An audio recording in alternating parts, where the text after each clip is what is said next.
Hello friends, kasuri আলুর দম বানানোর জন্য আমি এখানে নিলাম আলু, টমেটো কেটে নিয়েছি। এখানে কড়াই বসিয়ে দিলাম।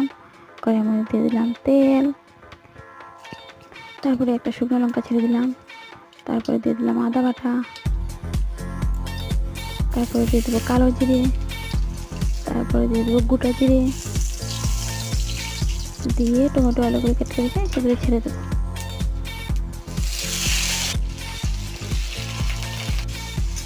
ছেড়ে ভালো করে নাড়াচাড়া করে নিয়ে ওর মধ্যে আমি এক এক করে ছেড়ে দেবো হলুদের গুঁড়ো, জিরের গুঁড়ো, ধনিয়ার গুঁড়ো, শুকনো লঙ্কার গুঁড়ো আর দিয়ে দিলাম নুন। দিয়ে আবার নাড়াচাড়া করে নিয়ে ওর মধ্যে দিয়ে দিলাম কস্তুরি মেথি, 1 গ্লাসের মতো জল দিয়ে দিলাম, গরম মশলা দিয়ে নামিয়ে নিলাম। Tata, by.